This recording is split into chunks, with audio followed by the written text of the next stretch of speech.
Hello everyone. Before we begin, I'd like to thank those of you who have subscribed and clicked the thumbs up button on my videos. This channel keeps growing and I appreciate the feedback very much. If you're a viewer who has not subscribed or watches YouTube without logging in, it's very easy to miss the videos that I publish, especially since this is such a small channel. If you have any type of Google account, including Gmail, you already have a YouTube profile. By logging in, you'll be able to subscribe, comment, and click the thumbs up button. And best of all, it's free. Also, stay tuned until the end of this video to find out about exciting news about how you can become a part of this team and support its growth and development in the future. And thank you to the YouTube channel Music Collab for allowing me to use some of their music in this video. They do some great covers, and I've put a link to their channel in the video description below. Enough business, let's begin.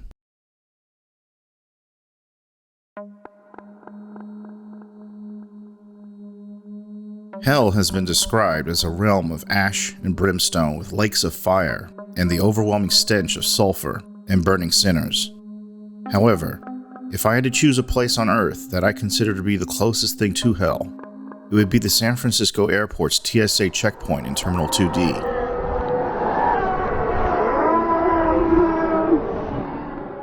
But my second choice would not be a place covered in fire and feces and purple-haired TSA workers, but covered in ice. Antarctica. Antarctica is the highest, driest, coldest, and windiest continent on Earth. The winds have been measured at 200 miles per hour, rivaling the winds on the planet Venus. The temperatures can dip to negative 22 degrees Fahrenheit on the coast and a stunning negative 94 degrees in the interior. Its stunning beauty is paired with immeasurable isolation and a near certainty for a painful death for those caught unprepared. Antarctica covers 5.5 million square miles, with nearly 98% of that being a massive sheet of ice that averages around 7,000 feet thick. 90% of the ice on Earth and 70% of the world's remaining freshwater lies trapped in its massive ice sheet. But strangely enough, Antarctica is technically considered to be a desert. The average annual rainfall at the South Pole over the past 30 years was just over 1/4 of an inch. So while Antarctica might be covered in ice, it has taken an incredible 45 million years to grow to its current thickness because so little rain falls there. Even the concept of time loses meaning here. You're not able to use the longitudinal lines to determine the time, since they all converge at the South Pole. And don't look for any help from the sun either. Most of Antarctica experiences 6 months of constant daylight in summer and 6 months of darkness in winter. Without the normal markers for day and night, your sense of time quickly fades, leaving a large part of what keeps us civilized empty. To give you a sense of scale, Antarctica is about twice the size of Australia and larger than the United States and Mexico combined. Being such an extreme environment and utterly isolated has even given the life forms there unique and alien qualities that cannot be found anywhere else on Earth. There are several fish in Antarctica that have special antifreeze proteins in their blood to stop them from freezing in the polar ocean. Mankind has developed technology to adapt to the cold, the wind, and has put the infrastructure in place to at least get basic supplies to their scientific outposts. However, there is a constant threat to anyone trying to stay in Antarctica for any length of time. A threat that even our best technology and latest scientific discoveries cannot overcome. There is a nearly invisible monster that is constantly hunting us, waiting for a moment of weakness when our defenses drop, allowing the beast to not only choose its next victim, but to claim us as one of its own. Those under its control look just like us, blending in with us, only revealing itself when it's too late. The only reason we know it exists is what we have learned after the fact, after the tragedy. Once all the investigations and research has been completed, we can identify what the beast is, but only after it's too late. This is the story of U.S. Outpost Number 31, and one research team that fought the beast and lost. This is the story of John Carpenter's The Thing. Charles, chariots of the gods, man. They practically own South America.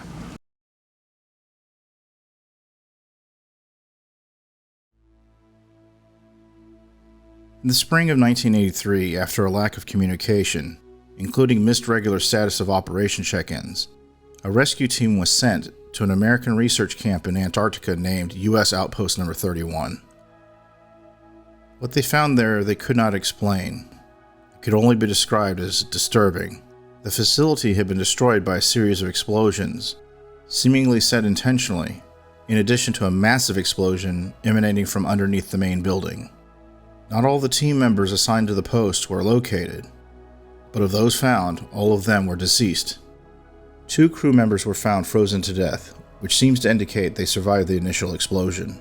However, of the other team members' remains recovered, several showed gunshot wounds, while others showed signs of what can be described as extreme mutilation. Those remains were disfigured to a point of being unable to be identified by normal means. It appeared to investigators that the destruction of the facility and the deaths of the crew were committed internally by one or more members of the team. It remains unclear to this day who on the crew could have caused the destruction of the outpost and the team. All of the salvageable data and records were collected by U.S. government officials who declared the incident top secret. The Department of Defense and the Office of the Director of National Intelligence took over the investigation. The incident was reported to the public as being caused by the improper storage of explosive materials, resulting in the loss of the camp. Evidence, including some photos, were created and made available to those few who had an interest in the incident. The story was covered by a few scientific publications and local media, primarily in the regions the crew members resided in the U.S. And quickly, this accident faded into history. When you send a research team into an extreme environment, you first need the infrastructure in order to meet your operational goals. You can't send a group of biologists and geologists onto the ice sheet and expect them to survive. In reality, your chance of success depends on the skills and systems in place in order to allow those scientists to focus on the research and return valid data. Your first priority has to be that of survival. Everything else, even the research, takes a back seat to food, heat, communication, and medical care, just to name a few. In the early 1980s, a team was assembled with this in mind. This team would be the one sent to U.S. Outpost No. 31 in Antarctica. Their names were Dr. Blair, a biologist; Knowles, the camp cook; Palmer and Childs, both mechanics; Dr. Copper, the physician; Norris was a geologist; Bennings, meteorologist; Clark, the dog handler; Fuchs would assist Dr. Copper; Windows would be your radio operator; McCready was the helicopter pilot; and this whole team was led by Gary, the camp leader. There's no evidence that any of these team members had significant issues with their abilities to perform their assigned roles. With that being said, there are some factors that need to be considered when studying the 1982 incident. First, we must consider what personality types are drawn to a position under these conditions. When recruiting for this project, we can expect people who are individualists, loners, perhaps some that don't readily work well with others. For that particular point, a competent leader would need to mitigate team-building issues and create an environment conducive to mission success.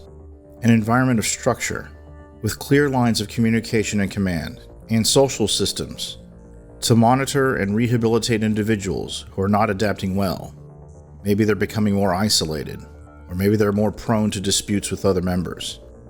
Unfortunately, it appears that Gary was not that type of leader. Though not the primary cause of the 1982 incident, it seems that he, Gary, the man in the role of camp leader, may not have been capable of creating that structure described earlier. At times, Gary seems indecisive and inconsistent, gruff and overbearing with some, while passive and weaker with other team members. Prior to the 1982 incident, the crew seemed on edge, keeping to themselves, and negatively reacting when their duties involved working with other team members. While this did not directly cause the 1982 incident, it may have sped up the process, so to speak, by which the team was consumed, and then ultimately destroyed. One morning, just as the season was changing from fall to winter, a Norwegian helicopter flew low over the camp, appearing to be shooting at one of their dogs. The dog runs into the American camp while the helicopter lands. The Norwegians continued to fire upon the dog, now using the gathered Americans as cover. Bennings, the meteorologist, is struck by a round and suffers non-life-threatening injuries. In the helicopter, a thermite charge is mishandled, resulting in the destruction of the helicopter and the death of the Norwegian pilot. The remaining Norwegian, now advancing on the Americans, is gunned down by Gary. With both Norwegians dead and no one to question about the incident, the Americans take in the dog and house it with their own collection of dogs. Unable to raise the nearby Norwegian base on the radio, McCready and Dr. Copper take a risky flight to the Norwegian camp to investigate. What they found there only adds to the mystery. McCready and Dr. Copper find no signs of life. The base seems mostly destroyed, with an entire area exposed to the Antarctic temperatures. There is at least one of the Norwegian crew that appears to have taken his own life. The remaining bodies, at least those that could be identified as possible human remains, were mutilated beyond recognition. It also appears the Norwegians attempted to burn the mass of corpses, for reasons unknown. McCready and Dr. Copper recover what they can of the mutilated casualties, as well as both video and written documents to aid in their investigation. Upon returning to base, the American crew gathers to figure out what exactly McCready and Dr. Copper have found.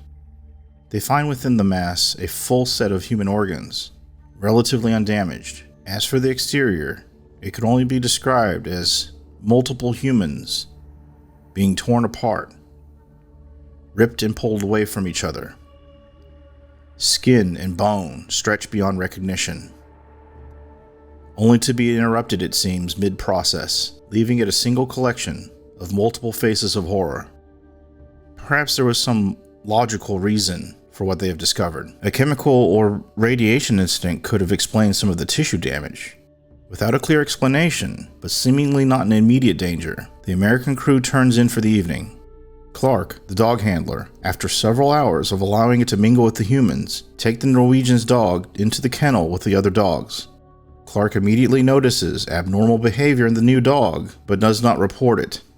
After Clark leaves the area, the new dog begins to transform, revealing what it has been hiding since its arrival. The dog splits open, allowing tentacles and insect-like appendages to sprout forth, triggering the other dogs in the kennel. The now exposed monster resembles the monstrosity discovered by Dr. Copper and McCready, only this one's fully alive, and it's now hunting.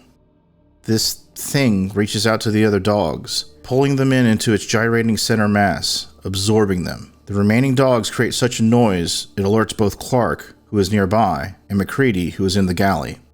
As Clark investigates, two of the dogs escape, while the others are killed and consumed by this thing.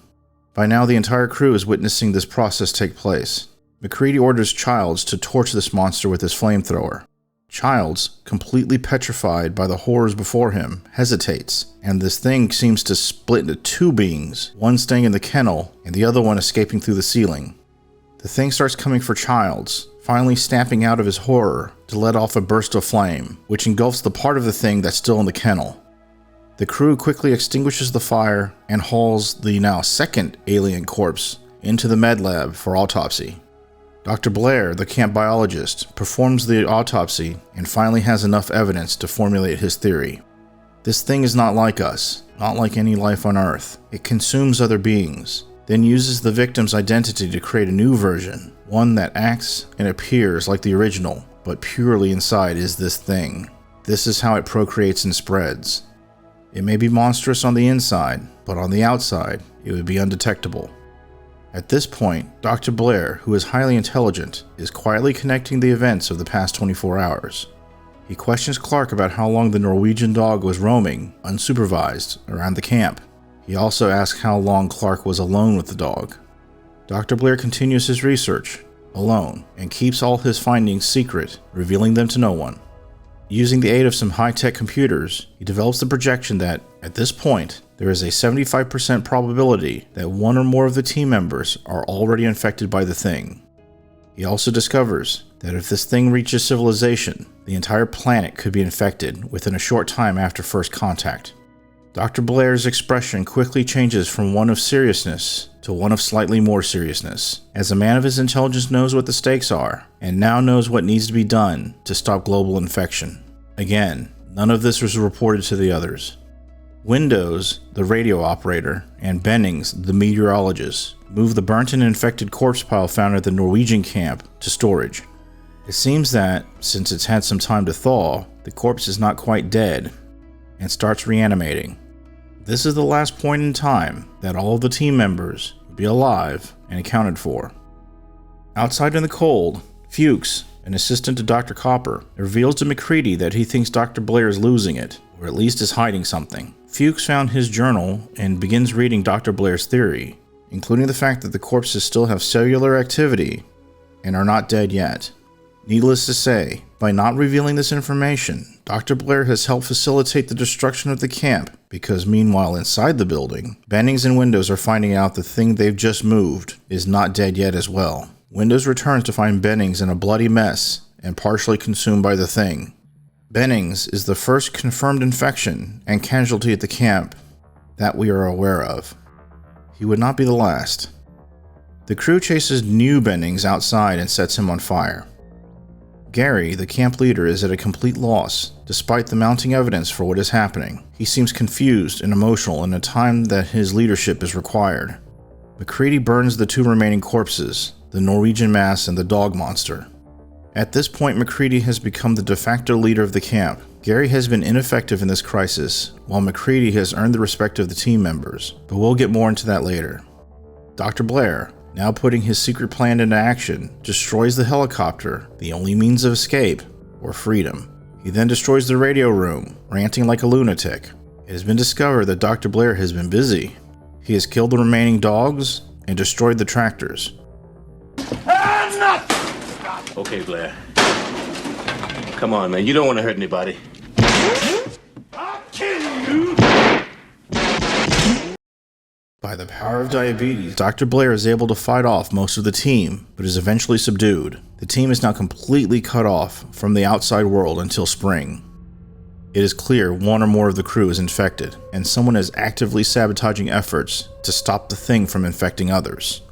Fuchs, now head physician, starts working on a test to detect who in the camp is infected and who is still human. Once he goes missing, the crew breaks into teams to start searching for him. MacReady checks in on Dr. Blair, who has tied himself a noose and says he wants to come back inside. It is still unclear whether Dr. Blair is either crazy or infected or both. MacReady decides to leave Dr. Blair in his confinement for a bit longer. MacReady's group finds Fuchs's burnt corpse. It is unknown why he was set on fire. Perhaps he set himself on fire to avoid being consumed by the thing. It's at that moment that they notice that MacReady's cabin lights are still on, though he left them off the last time he left. He sends Windows back inside and moves with Knowles to his cabin to investigate. Nearly an hour goes by and the rest of the team, minus MacReady and Knowles, are back inside the main camp, waiting. Childs decides to seal the entrances to the main building because of the storm and the likelihood that one or both of MacReady and Knowles are infected or dead. Knowles reappears from the storm alone. After he found evidence that MacReady could be infected, Knowles cut the guideline back to camp, leaving MacReady in the storm, blind and unable to return to base. Once again, the team descends into accusations and fistfights, becoming completely unraveled as an organization. The crew, based on what little evidence they have, decide they need to kill MacReady, but MacReady has other plans. Covered in frost, fending the others off with explosives, and mentally unraveling himself, MacReady orders everyone to stay together within his sight. At this same time, Norris, the geologist, who had been experiencing chest pains, goes into cardiac arrest. They haul him to the med lab, where Dr. Copper attempts to revive him. When the defibrillator is applied, Norris's chest opens up into a gaping, monstrous mouth, which bites off Dr. Copper's extended arms. Norris is the thing, or at least one of them. Quickly, the beast coming from Norris's torso, and the one running away as his former head, are burned with the flamethrowers. Unfortunately, Dr. Copper is also dead. MacReady orders every survivor into a room to perform the blood tests Fuchs was working on. Everyone needs to be tied up. Of course, there is resistance from the crew. While MacReady is arguing with Childs, Clark, the dog handler, rushes in to subdue MacReady with a knife. MacReady fatally shoots Clark, who turns out in the end not to be one of the infected. Those remaining are MacReady, Childs, Gary, Windows, Nails, Palmer, and Dr. Blair, who's locked in a shack outside. Right now, in their mental state, even the innocent look guilty. MacReady performs the first test on Windows, then himself, then the bodies of Dr. Copper and Clark. All come up negative. Next, he tests Palmer, one of the mechanics of the camp. Palmer's blood sample reacts, while Palmer himself starts to transform into the Thing. He's also one of the infected. Before Palmer can be torched, he kills Windows, who is frozen with fright. Windows' corpse is later burned as he is showing some signs of reanimation.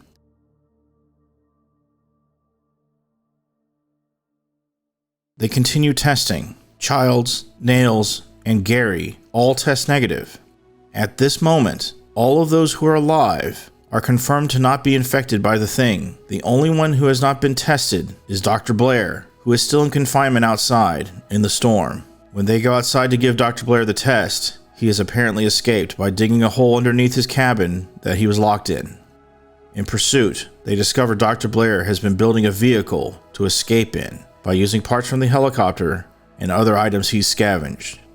Without testing him, it is clear from his behavior that Dr. Blair is one of those things. The team blows up Blair's escape ship, while Blair himself shuts off the power to the camp. All of the humans will eventually freeze. The Thing inside Blair will hibernate until the rescue party arrives in the spring. The remaining humans realize that they are now doomed. There's only one solution: kill this Thing before it freezes. Don't let it leave the camp. They take their explosives and start blowing up different parts of the base. Underneath, they start setting thermite charges to blow up the entire camp. The explosion will kill themselves, but hopefully it will also kill the Thing. In the darkness, Blair sneaks up on Gary and absorbs him, while MacReady and Knowles continue to place charges. Knowles, checking in on Gary, is never seen again.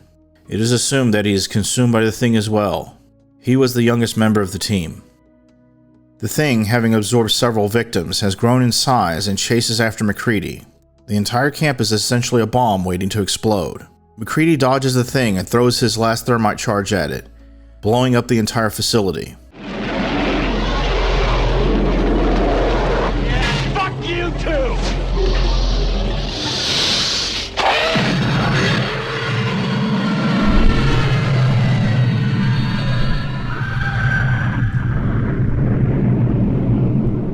Staggering outside the burning remains of his base, he collapses and waits for death. Childs then appears.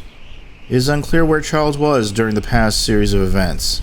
He claims to have seen Blair outside and chased him into the storm, getting lost himself. There they sat, MacReady and Childs, not knowing if the other one's infected, each one ready to kill the other. An endless standoff, while death approaches. Well, what do we do? Why don't we just wait here for a little while? See what happens.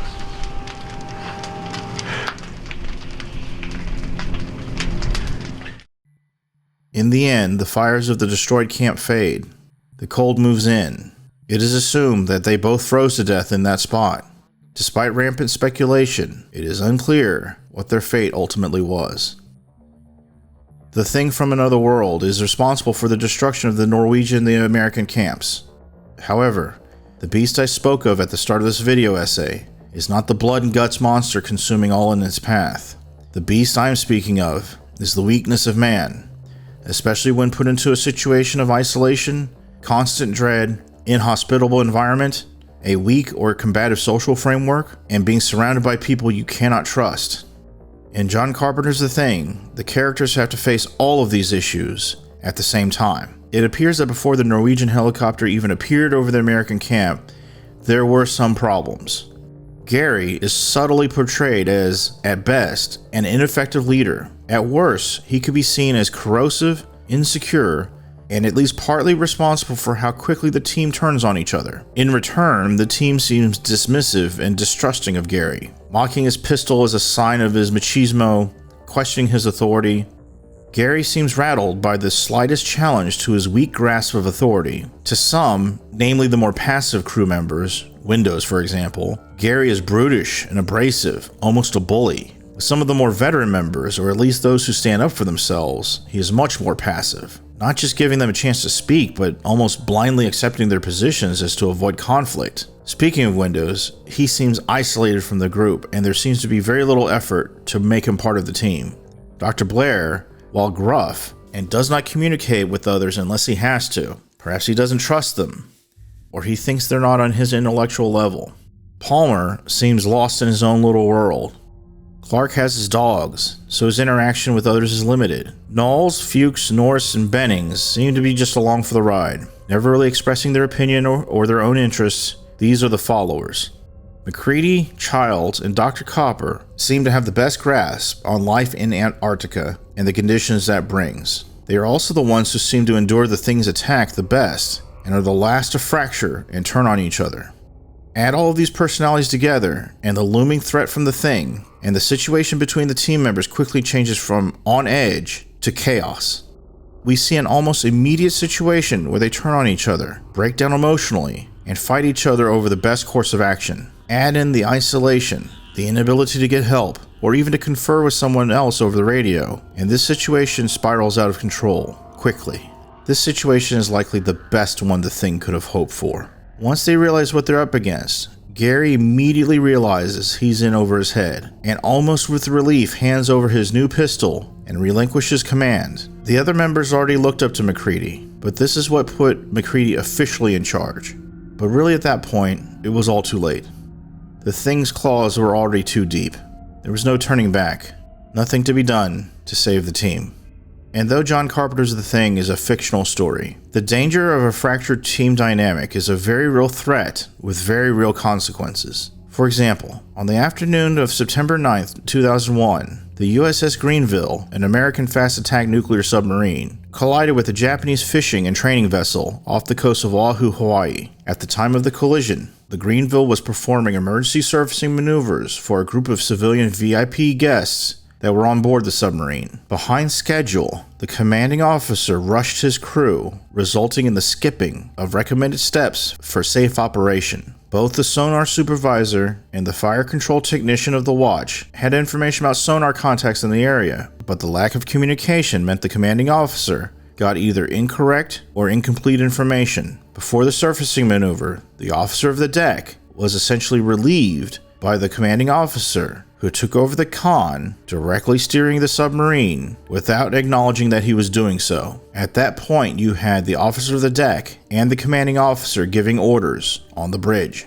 The commanding officer ordered specific depths and turns, which the officer of the deck, not wanting a conflict with his commanding officer, repeated to the diving officer and the helmsman. In the ultimate hold my beer moment, and as the Greenville rose to periscope depth, the commanding officer announced to the personnel in the control room not to worry, and that he had a, quote, good feel, unquote, for the surface contacts. Because of the commanding officer's brash and corrosive attitude, none of the other crew members were willing or able to communicate or otherwise intervene before it was too late. The National Transportation Safety Board in 2005 determined that the probable cause of the collision was the commanding officer's overly directive style and a failure in teamwork and communication of key members of the crew. As the Greenville rose to the surface, it struck the Japanese fishing vessel, causing the ship to sink in less than 10 minutes. Of the 35 Japanese crew, 26 were rescued and 9 perished. Personally, I was aware of several situations similar to the events of John Carpenter's The Thing, minus the alien, or that of the USS Greenville. Disasters that are directly or indirectly caused by a breakdown in command, infighting among the crew, subordinates unable to relay information to superiors due to attitude, culture, tradition, or even simply mistrust. Add to that a layer of paranoia, not knowing who is with you and who's against you. But after doing a bit of internet research, I found not only many more examples, but even those disasters blamed on mechanical or structural failure, those failures too were more than likely accompanied by a failure of the human element. People unable to communicate with each other or trust each other. Dysfunctional teams. That is the real beast. Not the monstrous tissue and blood in John Carpenter's The Thing. It's always out there, lurking, waiting for the perfect moment of weakness, and then it strikes. There's a theory that I found not only in American culture, but in traditions and beliefs in almost every culture I've encountered. It can be summarized as follows. Hard times create strong men. Strong men create good times create weak men, and weak men create hard times. The quote from a post-apocalyptic novel ironically called The End by author G. Michael Hopf may be an oversimplification, but I think it serves as a pretty good summary of what my point is. There's some debate about each portion of this sentence, especially the first part about hard times creating strong men. But the part about weak men creating hard times, that part is one we need to be listening to. As a species, it is inevitable that hard times are coming. As a society and as individuals, we need to be prepared. We will all be in our own U.S. outpost number 31 eventually. Will we be ready? Thank you for watching. By the way, I've started my own Buy Me a Coffee page. If you'd like to contribute to this channel, please check it out and buy me a coffee. The link is in the description box below the video. You can contribute once, or even better, become a monthly member. Active members get their names listed in the future videos, and comments made by donors will be read in future comment review videos. As always, your free contribution of subscribing to this channel, liking this video, and leaving a comment, and even sharing this video with your friends and enemies is what helps this channel grow. I keep bringing this up because I'd like for this channel to grow, and I think there's more people out there who would like to go down memory lane with us, so help spread the word, my friends. And until next time, thanks for watching, and keep an eye out for suspicious behavior.